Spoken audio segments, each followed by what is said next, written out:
2025 के board exam में अगर आपने ये 5 गलतियां की तो आप सीधे फेल किए जाएंगे, चाहे बोर्ड एग्जाम 10 क्लास का हो, चाहे बोर्ड एग्जाम 12 क्लास का हो। आप कितने भी अच्छे स्टूडेंट क्यों ना हो, आपकी राइटिंग कितनी भी अच्छी क्यों ना हो, आपका एग्जाम कितना भी अच्छा क्यों ना गया हो, आप कितने भी अच्छी कॉपी को क्यों ना लिख लें, लेकिन अगर आपने ये 5 गलतियां कर दी ना तो आपका बोर्ड एग्जाम बिल्कुल खत्म हो जाएगा। मतलब कुछ भी काम नहीं आने वाला, आपको सीधे फेल किया जाएगा। देखिए, मैं खुद भी एक टीचर हूं और हर साल 10 क्लास 12 क्लास का जो बोर्ड एग्जाम होता है उसकी कॉपी चेकिंग भी करता हूं। तो बोर्ड एग्जाम की कॉपी चेकिंग के दौरान किन 5 गलतियों की वजह से बच्चे फेल किए जाते हैं वो मैं आपको बताने जा रहा हूं, ताकि आप इन गलतियों से बच सकें और आपका रिजल्ट खराब ना हो, आपकी मेहनत खराब ना हो, आपका साल खराब ना हो। मैंने खुद देखा है कि बहुत सारे स्टूडेंट्स ऐसे होते हैं कि जिनके बोर्ड एग्जाम की जो कॉपी होती है उसमें आंसर तो बड़ा अच्छा लिखा हुआ होता है, उनकी हैंड राइटिंग अच्छी होती है, लिखावट सुंदर होती है, लेकिन एक छोटी सी गलती उन पर भारी पड़ जाती है, उनकी सारी मेहनत बर्बाद हो जाती है। वैसे तो हर साल इस तरह की अनेकों घटनाएं हमारे सामने आती रहती हैं। अभी देखिए, पिछले साल की ही बात है, बोर्ड एग्जाम की कॉपी चेकिंग का काम चल रहा था। तो कॉपी चेक करते समय एक स्टूडेंट की कॉपी मेरे पास आई जिसकी लिखावट, जिसकी राइटिंग, जिसका हैंड राइटिंग बहुत अच्छा था। उसने अपने आंसर भी बड़े अच्छे ढंग से, जैसा एक टॉपर लिखता है वैसे ही उसने सजा सजा कर बिल्कुल लिखा था, हेडिंग वगैरह दे करके उसने लिखा था। मतलब अगर एक टीचर की नज़र से देखें ना तो उस स्टूडेंट की कॉपी में एक टॉपर बनने का सारा गुण मौजूद था और आप अंदाज़ा लगा सकते हैं कि उसको 98% मार्क्स मिले थे उसकी कॉपी चेकिंग में। हाँ, लेकिन एक कमी थी उस कॉपी में कि उस स्टूडेंट ने कॉपी में अपना डिटेल्स नहीं भरा था और बस इस एक गलती से उसकी सारी मेहनत पर पानी फिर गया। उसकी कॉपी चेक तो हुई पर उसका मार्क्स जो है, उसका नंबर, जो उसने प्राप्तांक, जो अंक हासिल किए, वो मार्क्स फोलियो पर एंट्री नहीं किया जा सका और उस छात्र का रिजल्ट जो है रुक गया, मतलब पेंडिंग में चल गया। तो आपके साथ भी ऐसा ना हो, इसके लिए मैंने इस वीडियो में 5 वो गलतियां आपके सामने रखी हैं जिनके कारण बोर्ड एग्जाम का रिजल्ट रुक जाता है या फिर छात्र फेल हो जाते हैं या फिर उनका रिजल्ट पेंडिंग में चला जाता है। अब इसमें देखिए, सबसे पहली जो गलती है वो होता है कॉपी या फिर OMR शीट के फर्स्ट पेज में अपना डिटेल्स ना भरना या फिर गलत भरना। देखिए, बोर्ड एग्जाम में आपको जो कॉपी मिलती है या फिर OMR शीट मिलता है उनमें कुछ डिटेल्स भरने बहुत ज़रूरी होते हैं। अब ये डिटेल्स कुछ भी हो सकते हैं, इसमें आपका रोल नंबर हो सकता है, आपका नाम हो सकता है, आपका साइन हो सकता है, आपका school code, college code, centre code, roll code, set code या फिर रजिस्ट्रेशन नंबर, कॉपी का number, OMR sheet number, question number, कुछ भी हो सकता है। अलग अलग बोर्ड एग्जाम में, अलग अलग राज्यों के बोर्ड एग्जाम में ये डिटेल्स अलग अलग भी हो सकते हैं। लेकिन एग्जाम चाहे किसी भी बोर्ड का हो, कॉपी में इन डिटेल्स को बहुत सावधानी से भरना है। जितना भरना है, जो भी भरना है, बड़ी सावधानी से भरना है।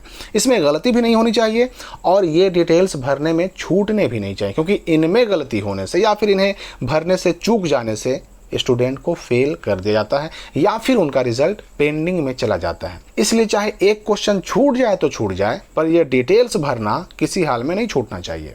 अब वो दूसरी गलती जिससे बोर्ड एग्जाम में फेल कर दिया जाता है वो है कॉपी में आंसर लिखने के बजाय उल्टी सीधी बातें लिखना। हम लोगों को बोर्ड एग्जाम की कॉपी चेकिंग के दौरान अक्सर ऐसी कॉपियां मिलती रहती हैं जिनमें छात्र एग्जामिनर को पास करने की कसम देते हैं। कुछ छात्र ऐसे भी होते हैं जो कि इमोशनल ब्लैकमेल करते हैं, जैसे कि पास ना हुए तो शादी टूट जाएगी, पापा घर से निकाल देंगे, मम्मी घर से निकाल देंगी, पढ़ाई बंद करवा दी जाएगी। कुछ छात्र तो ऐसे भी होते हैं जो कि कॉपी में, अपने बोर्ड एग्जाम की कॉपी में आंसर लिखने के बजाय फिल्मी गाने लिखते हैं, शायरी लिखते हैं, लव लेटर तक लिख देते हैं। कुछ छात्र तो गालियाँ भी लिख देते हैं, धमकी भी देते हैं। अभी पिछले ही साल एक स्टूडेंट ने एक कॉपी में लिखा था कि पास करना आपका काम है, पास नहीं किया तो बहुत मारेंगे। अब ज़रा बताइए कि आंसर लिखने के बजाय धमकी दिया जाए और धमकी देने से छात्र पास होने लगे, तब तो हो गया ना एग्ज़ाम।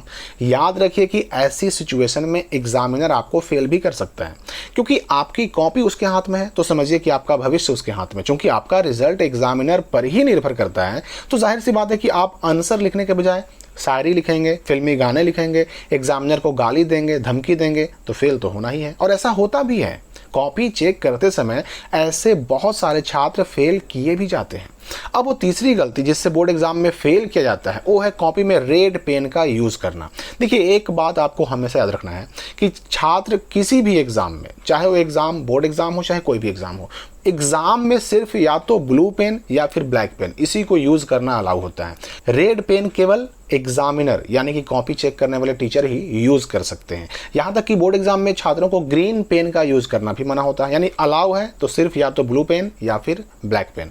इसलिए अगर अगर आपने अपने बोर्ड एग्जाम की कॉपी में रेड पेन का यूज किया तो आपको फेल भी किया जा सकता है। तो अपने बोर्ड एग्जाम में या तो ब्लू पेन का यूज करें या फिर ब्लैक पेन का यूज करें, इन दोनों के अलावा कोई भी पेन बिल्कुल यूज ना करें। चौथी गलती जिससे बोर्ड एग्जाम में फेल कर दिया जाता है वो है कॉपी में पैसा रखना। देखिए, ऐसे छात्र जो पढ़ने में कमज़ोर होते हैं वो सोचते हैं कि कॉपी में आंसर ना लिख करके कॉपी में पैसा रख देंगे तो हम पास हो जाएंगे। देखिए, कॉपी चेकिंग करते समय अक्सर हम लोगों को कॉपी में 100, 50, 200, 500 के नोट रखे हुए मिल जाते हैं। कुछ साल पहले तक की अगर हम बात करें ना तो इस तरह के मामले बहुत ज़्यादा देखने को मिलते थे, लेकिन अब इस तरह के मामलों में थोड़ी कमी आई है। और इसके पीछे कारण ये भी है कि एग्जामिनर तक यानी कॉपी चेक करने वाले टीचर तक पहुँचने से पहले ये बोर्ड एग्जाम की कॉपियां जो है कई लोगों से होकर गुजरती हैं।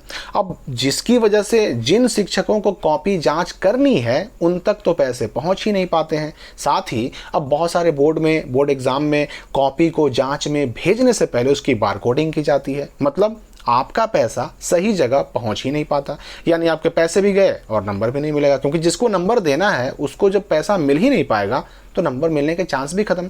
अब दूसरी बात यह भी है कि हर कॉपी जांच केंद्र पर जो इवैल्यूएशन सेंटर होते हैं वहां पर सीसीटीवी कैमरे लगे होते हैं और कॉपी जांच करने का काम जो होता है बिल्कुल कैमरे की निगरानी में होता है। यही नहीं, हर एग्जामिनर की चेक की हुई कुछ कॉपियों में से कुछ कॉपियों को हेड एग्जामिनर दोबारा चेक करते हैं। तो अगर सिर्फ पैसे के बल पर कोई टीचर किसी छात्र को बिना लिखे हुए नंबर दे भी दें तो पकड़े जाने पर खुद उनकी अपनी नौकरी खतरे में आ जाएगी। इसलिए कोई भी एग्जामिनर अपनी नौकरी खतरे में डालकर आपको पास तो करेंगे नहीं, इसलिए कॉपी में सिर्फ पैसे डालकर पास होना भी संभव नहीं है। और पांचवी गलती क्या है जिससे बोर्ड एग्जाम में फेल किया जाता है, वो है कॉपी में गलत उत्तर लिखना।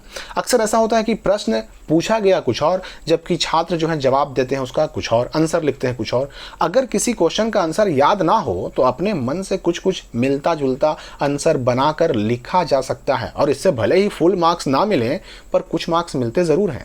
अब ये डिपेंड करता है कि आपका लिखा हुआ आंसर क्वेश्चन से कितना रिलेटेड है, लेकिन प्रश्न पूछा गया कुछ और लिखेंगे बिल्कुल कुछ और, तो मार्क्स कहाँ से मिलेंगे भाई।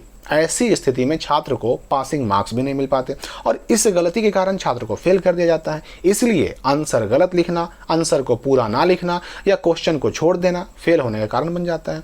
अब यहाँ पर मैं आपको बता दूं कि अगर कोई छात्र आंसर याद ना होने पर मिला जुला कर बना कर लिखने का अगर प्रयास भी करता है ना तो उसे हम लोग कुछ ना कुछ नंबर ज़रूर देते हैं, चाहे उसका आंसर आधा अधूरा ही क्यों ना लिखा हुआ हो। लेकिन अगर कोई छात्र क्वेश्चन को बिल्कुल ऐसे ही छोड़ दे, लिखने का प्रयास ही ना करे, तो उसको नंबर कहाँ से मिलेगा। इसलिए इन 5 गलतियों से बचिए और अगर किसी क्वेश्चन का आंसर ना ही आए तो उसका भी उपाय है मिला जुला कर बना कर लिखना। उस पर एक अलग वीडियो बना हुआ है जिसका लिंक आपको डिस्क्रिप्शन और कमेंट में मिल जाएगा। तो मिलते हैं अगली वीडियो में एक नई जानकारी, एक नए अपडेट के साथ।